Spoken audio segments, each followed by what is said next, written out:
સૃષ્ટિ પર પ્રકૃતિની અનમોલ ભેટ સોગાદનો અવિરત પ્રવાહ, જીવન સંજીવની જડીબુટ્ટીઓની ભરમાર, આયુર્વેદની સદીઓથી દેણ. આયુર્વેદમ. નમસ્કાર દર્શક મિત્રો, આયુર્વેદમ કાર્યક્રમમાં મારી સાથે એમડી ડૉક્ટર પ્રાર્થનાબેન મહેતા અને હું અશોક મોદી આપનું સ્વાગત કરીએ છીએ કાર્યક્રમ આયુર્વેદમમાં. અને આપ નિહાળી રહ્યા છો અમારા GTPL ગુજરાતીની વિશેષ રજૂઆત કાર્યક્રમ આયુર્વેદમમાં. પ્રાર્થનાબેન, આપનું સ્વાગત છે. Thank you so much. પ્રાર્થનાબેન, હર હંમેશ દર્શક મિત્રો આપની એક ફરમાઈશ હોય છે અને આયુર્વેદમાં શ્રેષ્ઠ જે વનસ્પતિ જડીબુટ્ટીઓના કારગત પરિણામો મેળવી શકાય અને શારીરિક સમસ્યાઓમાં ખૂબ જ એવા સચોટ સમાધાનવાળા આપણે વનસ્પતિ જડીબુટ્ટીની ચર્ચા કરતા હોય છે. ત્યારે આજે પ્રાર્થનાબેન, તગર એક એવી વનસ્પતિ જડીબુટ્ટી દર્શક મિત્રો કે જે ખૂબ જ ઉપયોગી છે અને આજના જે એક લાઈફસ્ટાઈલ છે જે એમાં ખૂબ જ એ જરૂરી છે અને એ ઉપયોગી મજા આવશે આપણે એ જાણીને. પ્રથમ જે આજે લાઈફસ્ટાઈલમાં સ્ટ્રેસ છે, મનની અશાંતિ છે, મનના વિચારો, વિકાર, વાયુ, આ બધી બાબતોમાં બહુ એ ખૂબ જ વધી ગયેલો છે. તો દર્શક મિત્રો, એની માટે આપણે વાત કરીશું એક વનસ્પતિ જડીબુટ્ટી તગરની. તગર એક ખૂબ જ પ્રથમ એક સુગંધિત વનસ્પતિ જડીબુટ્ટી છે, એટલે એને મને લાગે છે સુગંધ બાલા કહે છે, ઇંગ્લિશમાં ઇન્ડિયન વેલેરિયા કહે છે. પણ શારીરિક સમસ્યાઓમાં આ ખૂબ જ શ્રેષ્ઠ બાબત છે. જેમ મેં કહ્યું કે ભાઈ, જે માનસિક વિકારો છે, અશાંતિ છે મગજની, મગજમાં સ્ટેબિલિટી નથી, આ બધી બાબતોમાં ખૂબ શ્રેષ્ઠ છે. મોરેવર કે ઘણા બધા સમસ્યાઓમાં છે એ પ્રાર્થનાબેન પાસે જ જાણીશું. પ્રાર્થનાબેન, વિસ્તારથી ચર્ચા કરીએ પહેલાં એક એનો પરિચય લઈ લઈએ કે આ વનસ્પતિ જડીબુટ્ટી શું છે, એનો સ્વાદ શું છે, એ કઈ રીતે ઉપયોગ છે અને એના બેનિફિટ, મોરેવર એમાં ક્યાંક કોઈ સાવધાની છે એ પણ જાણીશું. નમસ્કાર દર્શક મિત્રો. તગર યથા નામ તથા ગુણાહ, જેવા નામ છે ને એવા જ એના ગુણધર્મો છે. તગર વનસ્પતિ માટે ગરમ નાશકત્વાત ઇતિ તગરમ. ગર એટલે કે વિષ દોષ, કંઈક ટોક્સિન્સ બોડીમાં હોય એને નાશ કરે છે, એને દૂર કરે છે. એટલા માટે આ વનસ્પતિનું નામ તગર એવું પાડવામાં આવ્યું છે. બીજું એનું એક નામ છે નત, કુટિલ, વક્ર, નહુષ. નશ્યતિ વ્યાધિ ઇતિ નહુષ, જેનાથી વ્યાધિ રોગો દૂર થાય છે, એટલે એનું સંસ્કૃતમાં એક નામ નહુષ. તગર નામની જે વનસ્પતિ છે એના મૂળ, તગર ગંઠોડા, એના મૂળ ઉપયોગી હોય છે અને ટચલી આંગળી જેવડા ભૂખરા મૂળ હોય છે. તગર 3 પ્રકારે હોય છે. આપણે જે વાત કરી રહ્યા છીએ તગર, એ આયુર્વેદિક ડૉક્ટરો જે ઉપયોગમાં લે છે, એ જે દવાઓમાં વાપરવામાં આવે છે એ તગર, કે જેના બહુ વર્ષાયુ છોડ થતા હોય છે. મૂળિયા નાના ભૂખરા 1 થી 1.5 ઇંચ જેટલા લાંબા હોય છે. એના ફૂલ સફેદ અને ગુલાબી દાંડીવાળા હોય છે અને તીક્ષ્ણ ગંધા, એમાં એક સ્મેલ, ઉગ્ર સ્મેલ આવતી હોય છે. એ તગર ગંઠોડા એ એક જાતની તગર જે કાશ્મીરમાં થાય છે. બીજી જાતની જે તગર છે જે હિમાલયમાં થાય છે અને એ તગરનું લાકડું ચંદન જેવું લાગતું હોય છે અને ભારે હોય છે. એ બીજી જાતની તગર. ત્રીજી તગર કે જે આપણે ત્યાં બાગ બગીચામાં જોવા મળે છે ને આપણે મોટાભાગના બધા લોકોએ, બહેનોએ તો એની વેણી માથામાં નાખી હોય છે અને સરસ સફેદ વજેના ફૂલ હોય છે. એમ 3 પ્રકારની તગર. બંગાળમાં એક 4થી તગર પણ કહ્યું છે. પણ અત્યારે આપણે જે વાત કરી રહ્યા છીએ કે જેના છોડ થાય છે અને તગર ગંઠોડા તરીકે જે ઉપયોગી છે, એ આયુર્વેદિક અક્ષીર જડીબુટ્ટી તગર, કે જે બહુ સાચી વાત કરી કે માનસિક રોગો માટે ખૂબ જ ઉપયોગી છે. અને આજના સમયમાં ડે બાય ડે મનોદૈહિક રોગો વધતા જ જાય છે. જેટલા શારીરિક રોગો છે એટલા જ પ્રમાણમાં માનસિક રોગો પણ ખૂબ વધી રહ્યા છે. અને આપણે ઘણી બધી વખત વાત કરી છે કે શરીરના વાયુ પિત્ત કફનું બેલેન્સિંગ જેવી રીતે કરવાનું હોય ને, એવી જ રીતે મનમાં વિકાર પામેલો વાયુ, એ વિચાર વાયુ, એને કંટ્રોલ કરવા માટે તગર નામની વનસ્પતિ ખૂબ જ ઉપયોગી છે. અને એવું કહી શકાય કે આખું ઉત્તમાંગની કાર્યક્ષમતા વધારે છે. એટલે જ્ઞાનતંતુ, ચેતાતંતુ અને નાડી તંત્રની ક્રિયાશીલતા વધારે છે અને એક્ટિવ કરે છે. તો જે લોકોને સતત વિચારવાયુ આવતા હોય, મનનો વાયુ, મગજના વાયુનું શમન કરે છે તગર. તગર નામની વનસ્પતિ છે એ અત્યારના આજની આપણી લાઈફસ્ટાઈલમાં અને અત્યારે જેટલા રોગો વધી રહ્યા છે ને એમાં ખૂબ જ ઉપયોગી અને આશીર્વાદ સમાન ઉપકારક છે. આજકાલ લોકો મોટા ભાગે ઊંઘ માટે અનિદ્રાના રોગથી પીડાતા હોય છે. ઘણા બધા લોકો ખૂબ જ સુખી, સાધન સંપન્ન બધું આપણી પાસે હોવા છતાં, સરસ મજાની સુંવાળી પથારી હોય છતાં પણ ક્યાંક ને ક્યાંક માણસને સારી, સાચી, ગાઢ, ઘસઘસાટ ઊંઘ નથી આવતી. અને અનિદ્રા ઊંઘ જો સારામાં સારી આવી જાય ને તો કોઈ રોગો નથી થતા. એવું એમ કહી શકાય. એક સરસ મજાનું વાક્ય છે, મને ખૂબ જ ગમે છે કે અર્ધ રોગ હરી નિદ્રા. અર્ધ રોગ એટલે તમને કોઈ પણ રોગ થયો હોય તો અર્ધ રોગ એટલે 50% રોગ શેનાથી મટે? નિદ્રા. સારામાં સારી ઊંઘથી તમને કોઈ પણ રોગ હોય ને તો સારી ઊંઘ કરો ને તો 50% રોગ તો એમને જ મટી જાય. બાકીનો જે 50% હોય એ આપણે દવાથી મટાડવાનો હોય. તો આ ઊંઘ માટે અક્સિર છે તગર. એટલે આયુર્વેદના દરેક સંહિતા ગ્રંથોમાં આનું ખૂબ જ સરસ વર્ણન કરેલું છે. પ્રાર્થના ક્લિનિકમાં તો ખૂબ જ વપરાય છે, કેમ કે શારીરિક રોગો જેટલા જ માનસિક રોગોની સારવાર સારામાં સારી પ્રાર્થના ક્લિનિકમાં થતી હોય છે. અને એક સરસ દાખલો આપું કે આપણે ઘણી બધી વખત એના રિવ્યૂ આપેલા છે કે પારુલબેન પટેલ, એમને ઊંઘ નહોતી આવતી, બહુ બધી દવાઓ કરાવી અને પ્રાર્થના ક્લિનિકમાં આવ્યા અને પછી એમને સરસ મજાની ગાઢ ઘસઘસાટ ઊંઘ આવવા માંડી.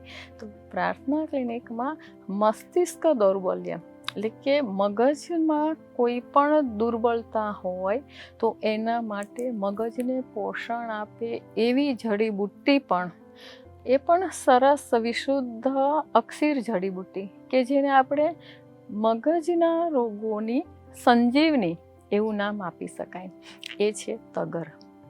તગરના ગુણધર્મો જોઈએ તો આપણા આયુર્વેદિક સંહિતા ગ્રંથોમાં તગર માટે ધન્વંતરી નિઘંટુ, આયુર્વેદમાં એટલી બધા સંહિતા ગ્રંથો ઋષિમુનિઓ લખી ગયા છે. એમાં ભાવ પ્રકાશ છે, ધન્વંતરી નિઘંટુ, ચરક સંહિતા, સુશ્રુત સંહિતા, દરેક સંહિતા ગ્રંથોમાં આનું વર્ણન જોવા મળે છે. બિલકુલ. ધન્વંતરી નિઘંટુમાં તગર વિશે વાત કરી છે કે તગરમ સ્યાત તિક્તોષ્ણમ. તગર છે એ ઉષ્ણ વીર્ય છે, એનો જે ગુણધર્મ છે એ ગરમ પ્રકૃતિનું તગર છે. સ્નિગ્ધમ દોષ ત્રય પ્રણુત. બહુ જ સરસ વાક્ય, એક જ શબ્દ, દોષ ત્રય પ્રણુત. ત્રણેય દોષોને દૂર કરે છે. વાયુ, પિત્ત અને કફ, શારીરિક ત્રણેય દોષોને દૂર કરે છે. મનના વિકાર પામેલા દોષોને, વિકૃત થયેલા મનના વાયુનું પણ શમન કરે છે. ત્રણેય દોષોનું, કેમ કે તગર નામની જે વનસ્પતિ છે એ 4 રસથી ભરપૂર છે. આપણે આ પહેલાના એપિસોડમાં વાત કરી હતી કે પંચરસા હરિતકે, હરડે 5 રસ છે ખાલી લવણ સિવાય. એવી જ રીતે આંબળામાં વાત કરી હતી કે પંચરસા ધાત્રી, પંચરસા આમલકી, આમલા પણ 5 રસથી ભરપૂર છે. તગર 4 રસથી ભરપૂર છે. મધુર, તિક્ત, કટુ અને કષાય, આ 4 રસથી ભરપૂર તગર છે. એ 4 રસથી ભરપૂર હોવાથી ત્રણેય દોષોમાં યુક્તિપૂર્વક વાપરવામાં આવે ને તો એ ત્રણેય દોષોનું બેલેન્સિંગ કરે છે. એવું પણ કહ્યું છે કે દક શીર્ષ વિષ દોષગ્નમ, દક એટલે આંખના રોગો, શીર્ષ એટલે માથાના રોગો, વિષ દોષગ્નમ કંઈ ટોક્સિન્સ હોય તો એને પણ દૂર કરે છે. ભૂત અપસ્માર નાશિની કોઈ પણ રોગ હોય એમાં પણ ખાસ વાયુના રોગો હોય, અપસ્માર, આમવાત, પક્ષાઘાત એને પણ નાશ કરે છે. ધન્વંતરી નિઘંટુમાં 4 જ લીટીમાં ઘણું બધું વિસ્તૃત વર્ણન આપેલું છે. આપણે એનું વિસ્તાર સહ જોઈએ તો સૌથી પહેલાં તો એનો સ્નિગ્ધ ગુણ છે, સારક પણ છે અને લઘુ પણ છે. તો મધુર હોવાથી એ વાયુના રોગોને પણ દૂર કરે છે. મધુર અને તિક્ત હોવાથી પિત્તનું શમન પણ કરે છે. કટુ કષાય હોવાથી કફનું શમન પણ કરે છે. એટલે વાત પિત્ત કફ ત્રણેયનું બેલેન્સિંગ કરે છે. આપણા શરીરમાંના કુપિત થયેલા વાયુ પિત્ત કફનું પ્રાકૃત અવસ્થામાં લાવે છે. એટલે તગર વનસ્પતિ છે એ વાયુના રોગોમાં આપણે જોઈએ તો વાયુના રોગોમાં અર્બિત એટલે કે અડદિયો વા હોય, પક્ષાઘાત પેરાલિસિસ હોય, આમવાત હોય, સંધિવાત હોય, માનસિક રોગો, ખેંચ, અપસ્માર એટલે કે વાય ખેંચ આવી જવી, ઉન્માદ હોય, આવા બધા રોગોમાં એ વાયુના રોગોમાં પણ ખૂબ જ ઉપકારક છે. એનું બાહ્ય પ્રયોગ પણ થાય છે અને લેવામાં આભ્યંતર પ્રયોગ પણ થાય છે. બાહ્ય તરીકે એનું પીડા શામક, એનું ઋષિ મુનિઓ જે વર્ણન કરી ગયા છે તો એનો એક ગુણધર્મ પીડા શામક છે, રોપણ છે, શીતળ છે અને વેદના સ્થાપન એવું એક ગુણધર્મ પણ કહ્યું છે. તો અશોકભાઈ ક્યાંય કોઈને વાગ્યું કર્યું હોય બિલકુલ. તગર મૂળના જે ગંઠોડા હોય, ગંઠોડા એટલે ગાંઠવાળું એનું મૂળિયું હોય છે તો એને તગર ગંઠોડા એવું કહેતા હોય છે. મૂળ જ વપરાતું હોય છે. તો એનું પાણીમાં ઉકાળીને બિલકુલ. પ્રથમ તમે ઘણા બધા રોગની વાત કરી, એના પરિચયની વાત કરી, ગુણધર્મોની વાત કરી, પણ જે મુખ્ય રુચિ છે અથવા તો જે લોકોને જે ફોર્મેટમાં ઉપયોગ કરવાની વાત છે કે ભાઈ એનો કયા ફોર્મેટમાં લોકો ઉપયોગ, તો આઈ થિંક મને લાગે લેપ એનો વધારે બહુ જ, જેમ તમે સંધિવા, જોઈન્ટ પેઇન, હાડકાના બધા જે સોજાની વાત છે તો એમાં લેપ એના બહુ ઉપયોગ થાય છે. તો જે ઇન્ટરેસ્ટિંગ બાબત છે અથવા તો જાણવાની જે બાબત છે, એક તો જે લેપ છે અને એ લેપનું જે મિશ્રણ એક શેની સાથે કરવું અને એની જે બનાવટ અને એનો ઉપયોગ કરીને ફાયદો લેવાની બાબત છે. અને મેં સાંભળ્યું છે કે પેરાલિસિસ જેવી બાબતોમાં પણ ખૂબ જ ઉપયોગી છે. તો એક તો એના ઉપયોગની વાત છે, એના બનાવટની વાત છે અને એના મિશ્રણ કયા સાથે કરી અને એનો ઉપયોગ લેવો એ જ. મોટા ભાગે તગર વનસ્પતિ આપણે સંમિશ્રણ કરીને વાપરતા હોઈએ છીએ, પણ જેમ કે ઘરેલું ઉપચારમાં તગરના મૂળ ઘરમાં પડ્યા હોય ને કંઈ વાગ્યું કર્યું હોય, વ્રણ રોપણ છે, શીતળ ગુણધર્મ છે, તો એમાં એના મૂળિયાનો પાવડર કરીને એનો ફાંટ બનાવવામાં આવે છે. ફાંટ એટલે કે ગરમ પાણીમાં 2 ચમચી પાવડર નાખીને ઉકાળવામાં આવે અને પછી એમાં કપડું કે રૂ બોળીને જ્યાં જ્યાં દુખાવો હોય ને ત્યાં લગાવવામાં આવે. જેમ કે તમને સંધિવાતમાં દુખતું હોય, સાંધામાં દુખતું હોય, આમવાતનો દુખાવો હોય, કંઈ વાગ્યું કર્યું હોય તો ડ્રેસિંગ માટે અત્યારે તો આજકાલ જાત જાતના ઘણા બધા ઓઇન્ટમેન્ટ ને લિક્વિડ ડ્રેસિંગ માટે નીકળ્યા છે, લિનિમેન્ટ કે ડ્રેસિંગ કરવા માટે. એક સમય એવો હતો 5000 વર્ષ પૂર્વે કે આટલી બધી દવાઓ નહોતી શોધાઈ, તો ત્યારે ઋષિ મુનિઓ અને ઘરેલું ઉપચારમાં લોકો આવી જડીબુટ્ટીનો ઉપયોગ કરતા હતા કે કંઈ વાગ્યું કર્યું હોય તો એનાથી ડ્રેસિંગ કરીને સાફ સફાઈ કરી નાખતા હતા. તો એ રીતે પણ ઉપયોગી છે. અને એના આમવાતમાં અને સંધિવાતમાં તગર મૂળના પાવડર હોય એનો ગુગળ સાથે લેપ કરવામાં આવે, હાડસાકળ સાથે લેપ કરવામાં આવે, પણ એ બધું શુદ્ધિકરણ કરીને ડૉક્ટરની નિરીક્ષણ નીચે વૈદ્ય જ કરી શકે. આ વનસ્પતિ એટલે એક સંજીવની કહી છે અને એ વૈદ્ય કે ડૉક્ટરની નિગરાનીમાં જ આનો ઉપયોગ કરવાનો હોય છે. એ ખૂબ જ ઉપકારક છે, પણ એની માત્રામાં પણ ખૂબ જ ધ્યાન રાખવાનું હોય છે. વાયુ પિત્ત કફ ત્રણેય દોષોના રોગોને મટાડે છે. તો પણ જ્યારે એની માત્રા લેવાની હોય ત્યારે એની પેશન્ટના પ્રકૃતિ પ્રમાણે એનું રોગનું બળ કેવું છે, રોગીનું બળ કેવું છે અને એની પ્રકૃતિ કઈ છે, કેમ કે આ ઉષ્ણવીર્ય છે, તગર ઉષ્ણવીર્ય છે. તો જ્યારે આપણે ગરમ પ્રકૃતિના આપવું છે તો એમાં યષ્ટિ મધુનું મિશ્રણ કરીને આપતા હોય છે, કે એમાં થોડું જેઠી મધ નાખીને પણ મિશ્રણ કરીને પેશન્ટને આપતા હોઈએ છીએ. અને સુગંધિત તેલો હોય, દસાંગ લેપ છે, ધૂપેલ છે, આ બધામાં તગર પડે છે. આપણે ઘરે જે ધૂપ પર બનાવતા હોય એમાં પણ તગર, કઠ, એમાં બિલકુલ. તગર પડતું હોય છે. અને તગર, જટામાનસી અને કઠ એકબીજાની અવેજીમાં વાપરી શકાય, પણ હંમેશા જ્યાં તગર હોય ત્યાં તગર જ વાપરવું જોઈએ. ભલે ત્રણેયના ગુણધર્મ સિમિલર છે, તગર છે, કઠ છે ને જટામાનસી. આપણે જટામાનસીનો એક આખો એપિસોડ લઈ ચૂક્યા છીએ. બિલકુલ. એ જટામાનસી માટે જેટલા ગુણધર્મ જટામાનસીના છે એ બધા જ તગરના ગુણધર્મો તો છે જ, પણ તગરની એક વિશેષતા એ છે, સૌથી એનું મહત્વની વાત તગરમાં ધ્યાન રાખવાની એ છે કે તગર વનસ્પતિ તમે કોમ્બિનેશન કરીને આપો, પણ માપમાં જો વધારે અપાઈ જાય તો એ તમારું નાડીતંત્ર, ચેતાતંત્રમાં ડિસ્ટર્બન્સ ઊભું કરે. અને ઓછી માત્રામાં આપો ને તો તમને કંઈ બહુ વાંધો નથી. બહુ 1 રતીથી 3 રતી, એનાથી 2-3 ચમચી ભરીને ફાકડા નથી લેવાતા. જનરલી શું હોય કે ઘણા લોકો ગંઠોડાનું ચૂર્ણ હોય કે સૂંઠનું હોય, કે જેમ કે સૂંઠ અને મરી કેટલા ગરમ ને તીખા હોય છે, ઉષ્ણવીર્ય છે સૂંઠ અને મરીની પ્રકૃતિ.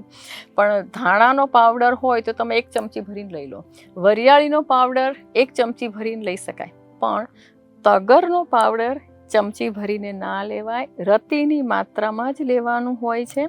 પાછું એને જટામાનસી, અશ્વગંધા, માલકાંગણી, વચા, પુષ્કરમૂળ આવી ઘણી બધી જડીબુટ્ટીનું સંમિશ્રણ કરીને અમે આપતા હોઈએ છીએ, ત્યારે એ ઇફેક્ટિવ હોય છે. પાચન તંત્રજન્ય રોગોમાં આપણે એનું બહુ સારું કામ કર્યું છે. દાદાબેન, એ ઉપરાંત મેં ખૂબ જ આ વનસ્પતિ જડીબુટ્ટીનું જ્યારે મેં સર્ચ કરતો ત્યારે મેં જોયું કે બાળકો માટે બહુ ખૂબ જ ઉપયોગી છે, કે જે લોકોની યાદશક્તિ અથવા તો નર્વસ સેન્ટ્રલ સિસ્ટમ છે. અને આપણા ફિમેલ વ્યુઅર્સ, જે આપણા મહિલાઓ આપણા ખાસ આ પ્રોગ્રામના ચાહિદા છે, સ્કિનની બાબત છે અથવા તો ગાયનેક પ્રોબ્લેમમાં પણ આ એટલું જ ઉપયોગી છે. તો એની કોઈ વાત કરીએ, અને જે મુખ્ય બાબત છે કે આની કોઈ સાવધાની અથવા તો પ્રતિકૂળ બાબત હોય તો એ પણ વાત કરીએ. બિલકુલ, સાવધાની ચોક્કસથી રાખવી જોઈએ. વધારે માત્રામાં લેવાઈ જાય ને તો ચક્કર આવવા, ઉલટી થવી, હેડકી થવી, આળસ થઈ જવું, અનઇઝીનેસ થઈ જવું, આવું થતું હોય છે.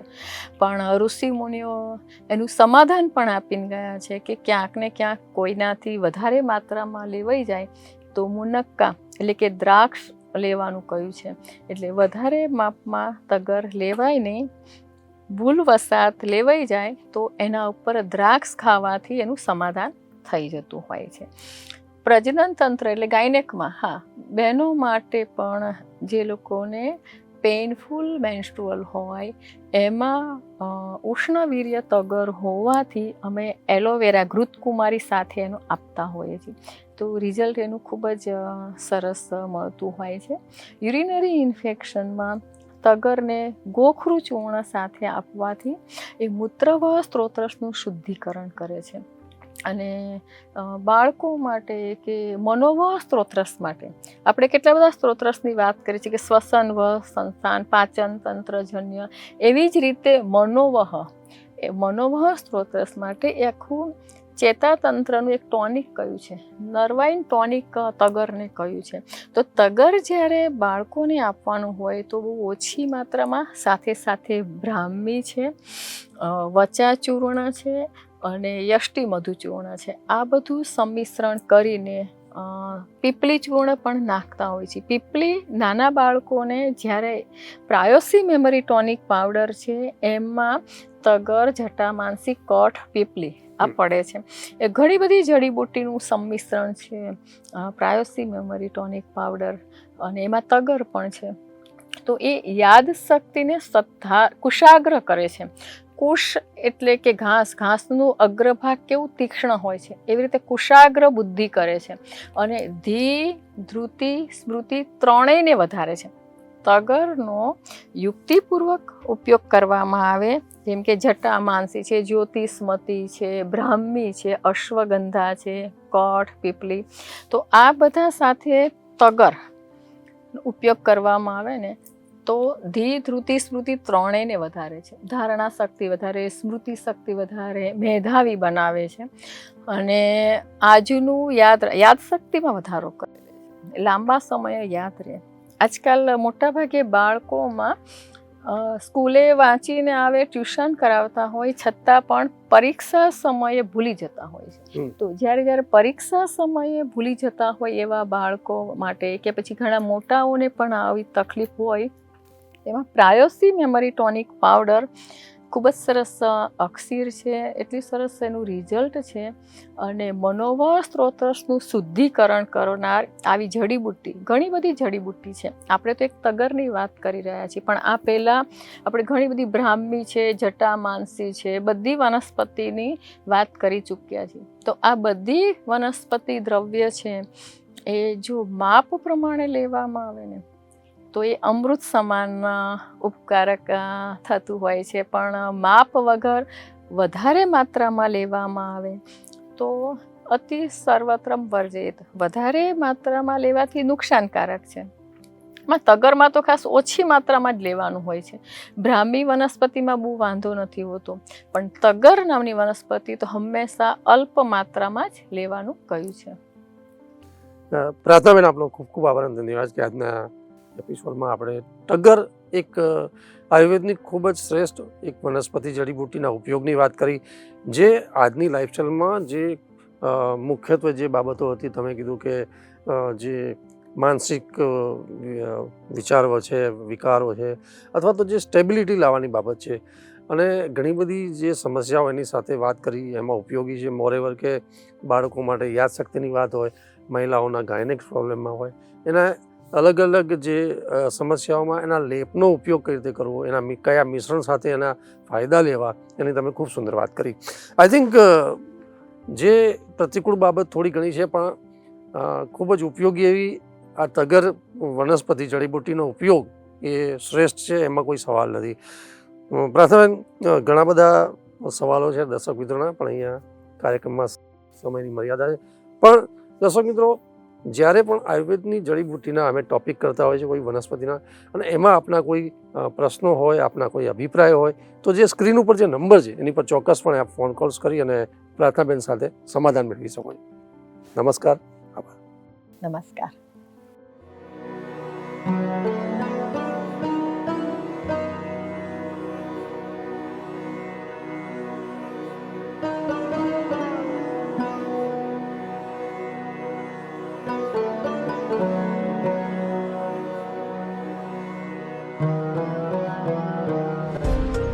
સૃષ્ટિ પર પ્રકૃતિની અનમોલ ભેટ સોગાદનો અવિરત પ્રવાહ, જીવન સંજીવની જડીબુટ્ટીઓની ભરમાર, આયુર્વેદની સદીઓથી દેણ. આયુર્વેદમ